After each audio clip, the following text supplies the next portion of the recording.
Olá, buscador da verdade, seja bem-vindo mais uma vez ao nosso canal Vanguarda Fraternal. Meu nome é Sérgio Fernandes, eu estou aqui hoje para falar a vocês sobre um tema muito interessante, que é a antimaçonaria, né? Ou todos os movimentos que foram feitos através de dezenas de anos, né? De séculos até, de combate à franco-maçonaria. Desde a sua origem, lá em 1717, né? Que ela vem sofrendo ataques terríveis de diversos lados e principalmente da igreja.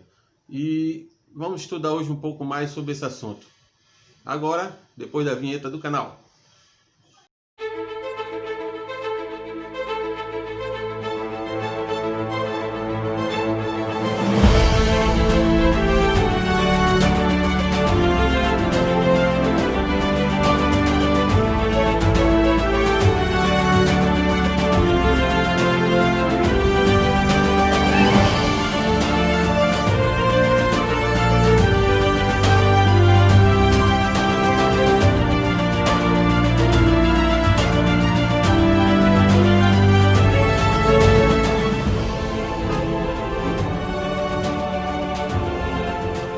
Estamos aqui de volta para falar hoje de um tema muito interessante, a antimaçonaria, né? Os perseguidores da ordem maçônica, que são muitos através dos séculos, né? E depois de 300 anos da formalização desta instituição no mundo, ela ainda é perseguida duramente, né? E hoje nós vemos um recrudescimento impressionante de pessoas que estão tomando a cabo de um movimento anti-maçônico muito forte, não só no Brasil, como em outras regiões, né, da América e até do mundo, né? E é muito perigoso quando a gente vê pessoas sem o menor conhecimento histórico, sem o menor conhecimento básico ou fundamental sobre o que é a ordem maçônica, falando contra ela ou sobre ela, e trazendo conotações totalmente absurdas, né? Algumas até já caíram por terra há décadas, né?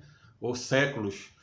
Algumas desmentidas até pelos próprios profanadores, pelos próprios declaradores dessas opiniões, dessas afirmações. Eles mesmos se declararam mentirosos depois, né? De muito tempo, ou de pouco tempo já se declararam mentirosos. E mesmo assim, essas teses, essas teorias e essas afirmações absurdas sobre a maçonaria, eles se propagam, e hoje a gente vê com muita tristeza na internet, por exemplo, uma propagação muito grande de certas ideias nesse sentido, né? Inclusive financiado por elementos ainda, né, da Igreja Católica, né, por alguns grupos católicos ou grupos evangélicos também, né, grupos de pessoas que infelizmente não conhecem nem as bases da maçonaria, né, que são bases cristãs, são bases tão fervorosamente cristãs, né, e a ligação desses grupos com a cristandade é muito forte, né, a união que existe entre essas ordens secretas, né, e as suas origens cristãs é muito grande, não há como você negar, né? As bases são essas, são cristãs, surgiram dentro da cristandade, feito por cristãos, né? Os participantes são cristãos, né? E como é que a própria igreja cristã, né, ou as igrejas cristãs de hoje em dia ainda são contra uma instituição como esta, né? É puro desconhecimento, pura ignorância, né?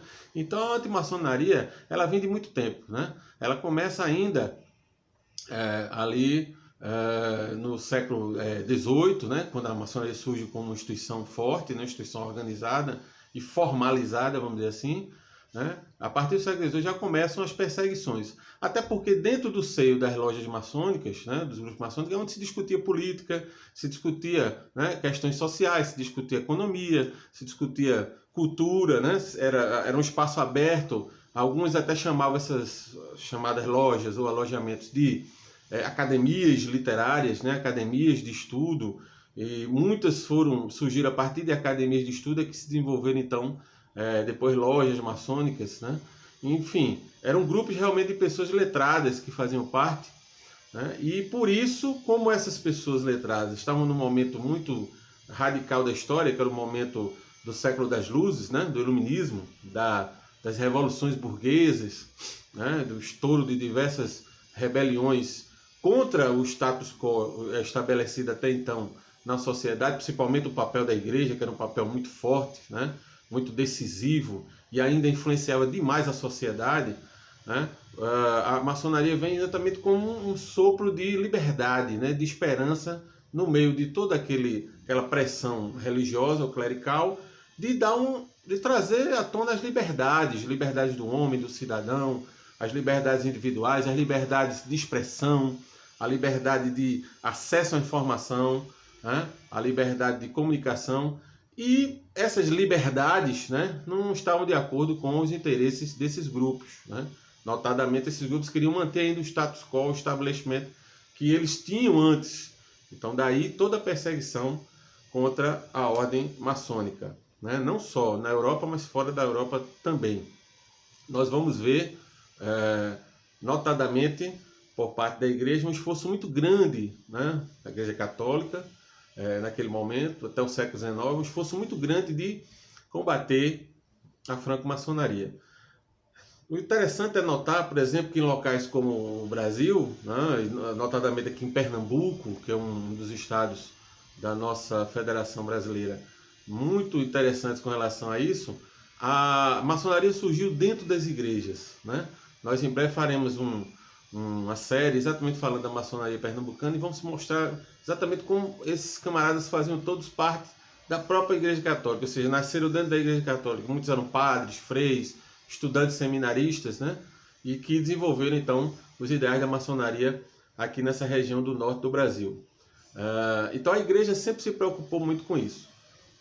O ponto-chave em relação à questão igreja versus maçonaria, no caso do Brasil, né, se desenvolve em 1870, 71, 72, quando nós vamos ver a crise da questão religiosa, né, que é uma questão muito dura para o Império naquele momento, porque fez com que o Império ficasse ao lado dos maçons e contra a igreja, né? E os padres, inclusive os bispos envolvidos, né?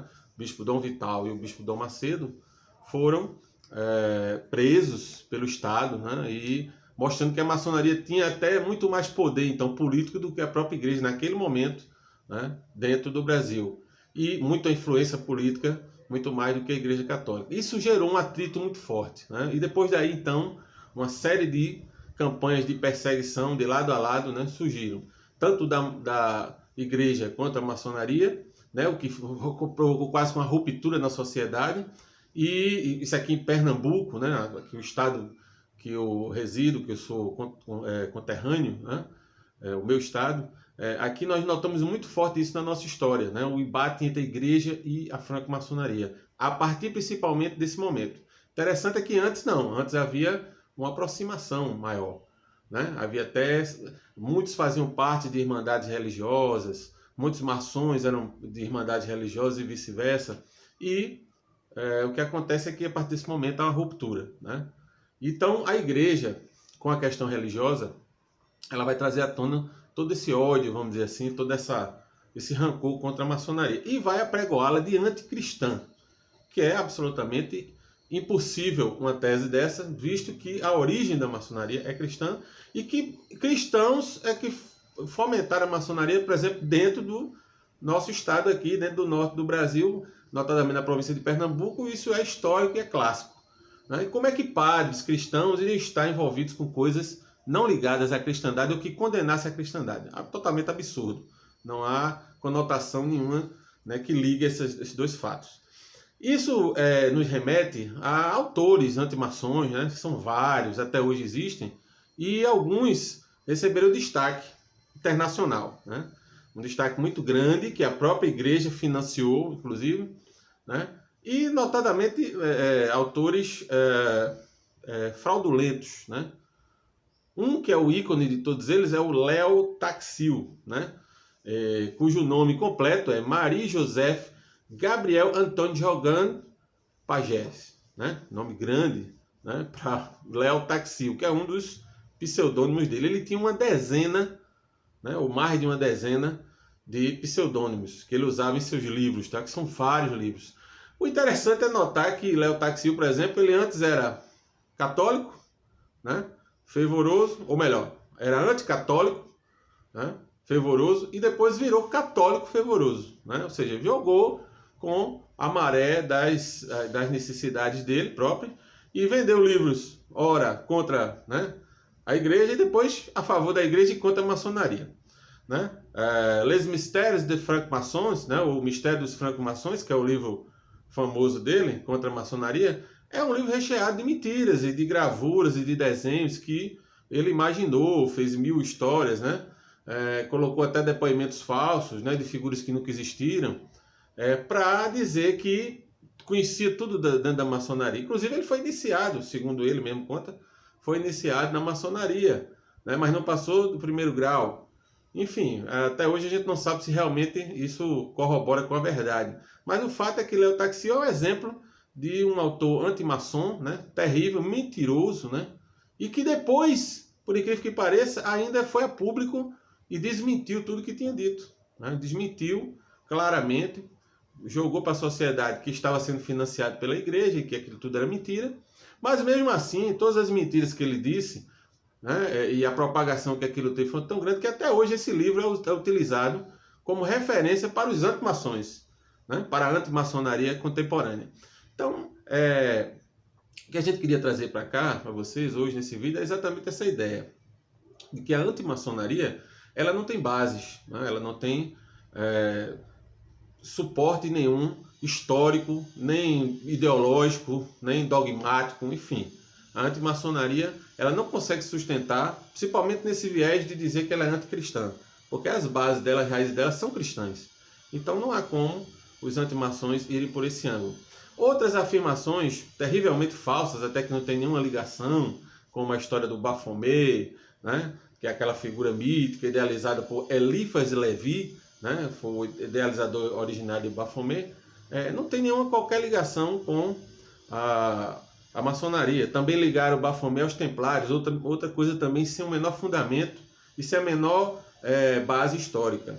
Então é muito importante que todos que pesquisem sobre o assunto, né, os próprios maçons e os não maçons ou profanos que pesquisem muito esse assunto, tenham em mente isso, que existe muita mentira, né, e muita falsidade em diversos textos e às vezes ignorância, que é pior ainda, né?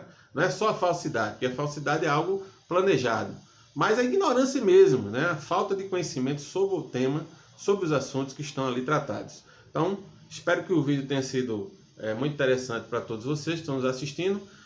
Repito, muito importante continuar estudando e pesquisando. Esse assunto é um assunto muito polêmico, a gente ainda pode voltar a ele aqui em outros vídeos. Tá? Espero que todos estejam curtindo o canal e até o próximo vídeo, onde esperamos trazer mais um assunto relevante, mais um tema interessante para tratarmos sobre a maçonaria ou sobre outros temas afins também.